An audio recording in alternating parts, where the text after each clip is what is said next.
Welcome to GearCheckGames. This is part 2 of our commentary for Kirby Nightmare in Dreamland. Last time we finished up the first 2 worlds of the game, Vegetable Valley and Ice Cream Island, and today we're going to be tackling Butter Building, level 3. One of the more memorable music pieces in the game, if all of its remixes are any indication. I'm sorry, did you say Butter Baby? Butter Building, Trey. I know what I said. Butter building. Butter Building buggy bumpers. Now what I'm doing here, I waste a little bit of time here just kind of floating back and forth because I'm trying to get these 2 stone enemies close to each other, because if you inhale 2 enemies with a copy ability at once, it starts a roulette wheel, and certain combinations of enemies will give you like specific powers that are rare, and 2 stone copy abilities are a very good match for each other. So you're gonna, if you ever see 2 stone enemies close to each other, you're gonna want to grab them. And I am nearly dead here. Are you about to lose your first life? Oh. Yep, This is a level hard 3. game. Oops. You suck! That was an actual photo of my my birthday cake at age 10. Boy, that's some original content. No, it wasn't.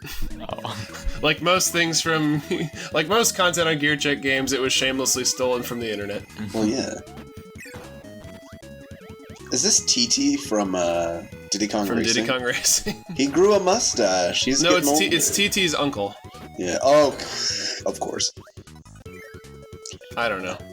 Is that a Yeah, reference to Sonic Underground? Uncle Chuck. Yeah. Yeah. It's TT's Uncle Chuck. Every good hero has an Uncle Chuck. Yeah. Uncle Charlie, why do you have a mustache? It's in the rules. It was in my contract. Don't question it.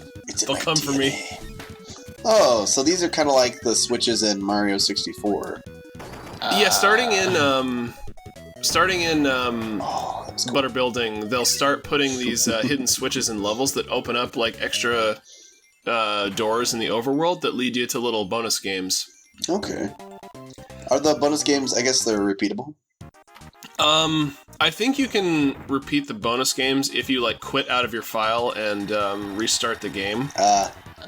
But Wait, this guy again. not sure if that was in the original, and I might be remembering that wrong. I did this all in one shot, so I don't Well, really I know you can. I'm like 99% sure that it resets the bonus doors when you like close the game and reopen it. Yeah, that's my memory of it anyway. I don't know if the original did that.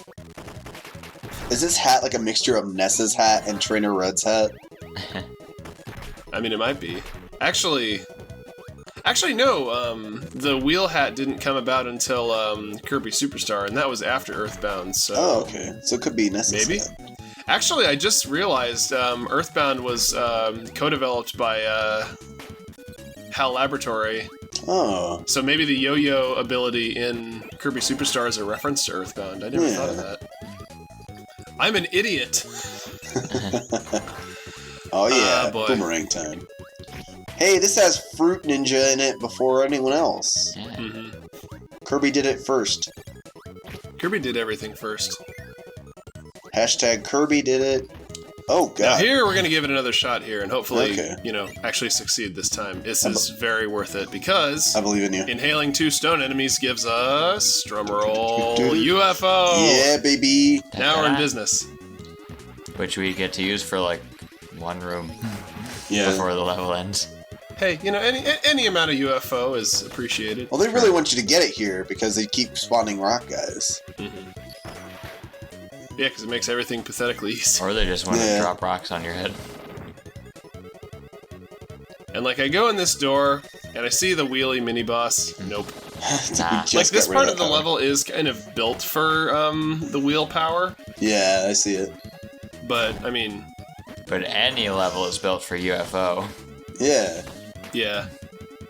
So you could like precisely try to like avoid those spikes, or you could just fly around them. Yeah. On the subject of the wheel ability, one thing I was going to point out from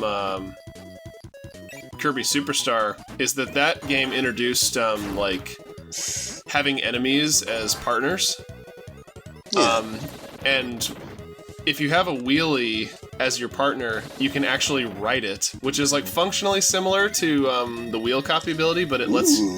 But I don't know, it's just cooler. Kirby gets like this cool little like biker hat with like goggles and everything. Is this Boomer Kawinger? Yes. I mean, yes. Is this Kabuterimon? So before there was Fighter Kirby, we had Backdrop Kirby. Suplex Kirby. Which basically, like, you push the attack button to dash towards an enemy, and from there you can push any direction on the D-pad or the button to perform a different action. Yeah. Which is actually kind of it's kind of limited, but it's sort of a clever solution to the problem of not having enough buttons. Yeah, that was one of my favorite abilities, because it was that and the UFO were the closest we had to abilities doing more than one thing. Yeah. I love this ability a lot. You're gonna get real close to people though. And then you've got the throw ability, which has the same like little bandana, but is, I don't know. I never found it to be as fun because like you basically just like you suck in enemies like normal, but then you can like throw them, but he doesn't throw them very far, and there aren't too many situations where an ability like that is useful in this game. Oh, those penguins have the Freezy ability. But we'll get to that later. This is another one of those levels where I'm like...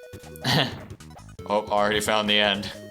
Well, yeah, I found the end, but I didn't find the secrets. Like, I thought that this room had another one of those big purple switches in it, but it turns out all it has is, like, 1-ups and a Maxim Tomato, so... We're gonna do a crossfade. We don't need to see that. It was, like, kind of embarrassingly long how much I wandered around that room. Yeah. Hey, you got a first again. I feel like the again, haven't played the later Kirby games, but at least the Kirby games I have experienced, they're not really that like challenging or engaging in the like core gameplay department, like the combat and all that, and the platforming, because you can just like float over stuff or cheese bosses by spamming an attack. But I feel like where they really thrive is with like finding secrets and stuff, which is like because they're like meant to be games that can be very easily completed by like a baby, but also have some challenging optional stuff for like more experienced players to enjoy. Yeah, one of the things I'm not going to showcase during this playthrough is extra mode, but if you complete the game, I think only if you complete the game with 100% completion, you unlock extra mode, which lets you play through the game again, but with only 3 hit points instead of 6. Yeah. So if you wanted a game that's a little more like a traditional like platformer difficulty, I would advise you to play on extra mode. Or... if you're feeling really daring and you 100% extra mode, you unlock Meta Nightmare, which lets you play through the whole game as Meta Knight, which is basically just a glorified sword power-up, and I don't think you can save, so you gotta do it all in one go. Now this minigame right here, which we haven't seen yet, this is directly adapted from the Kirby's Adventure minigame, but the difference there was... Shift Kawasaki. Well, basically... The gist of this game, you wait for the prompt, you push the button, and if you're faster than your opponent, then you win. Okay. But in Kirby's Adventure, instead of like the samurai theme, it was like Wild West themed. Yeah. Where you like shot each other with little pop guns, and I guess love that. I don't know. I guess they wanted to get away from that, so they changed it to like Samurai Kirby. Yeah. Which is what they did in Superstar. So I guess that kind of became the standard for that like minigame type in the series. So it's like a return to form. Sorta? I don't know. A return to Kirby's samurai roots. Yeah. Yes. He's a star samurai. No, I don't think... I can't remember. The final stage of that, there are 5 rounds, and the final one is Meta Knight. I'm trying to remember if I've ever beaten him. I think I did. Like, I'm pretty sure I played this game enough back in the day where I was like good enough to beat him. And keep in mind, there is a little more input lag when you're playing this on Wii U than there is on, the original hardware, obviously.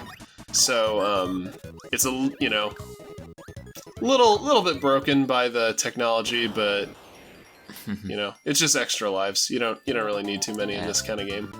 I like Hammer Kirby. It's ridiculously large. This is the secret finding power. Because a lot of the secrets in this game, if they need a specific copy ability, chances are it's going to be Hammer.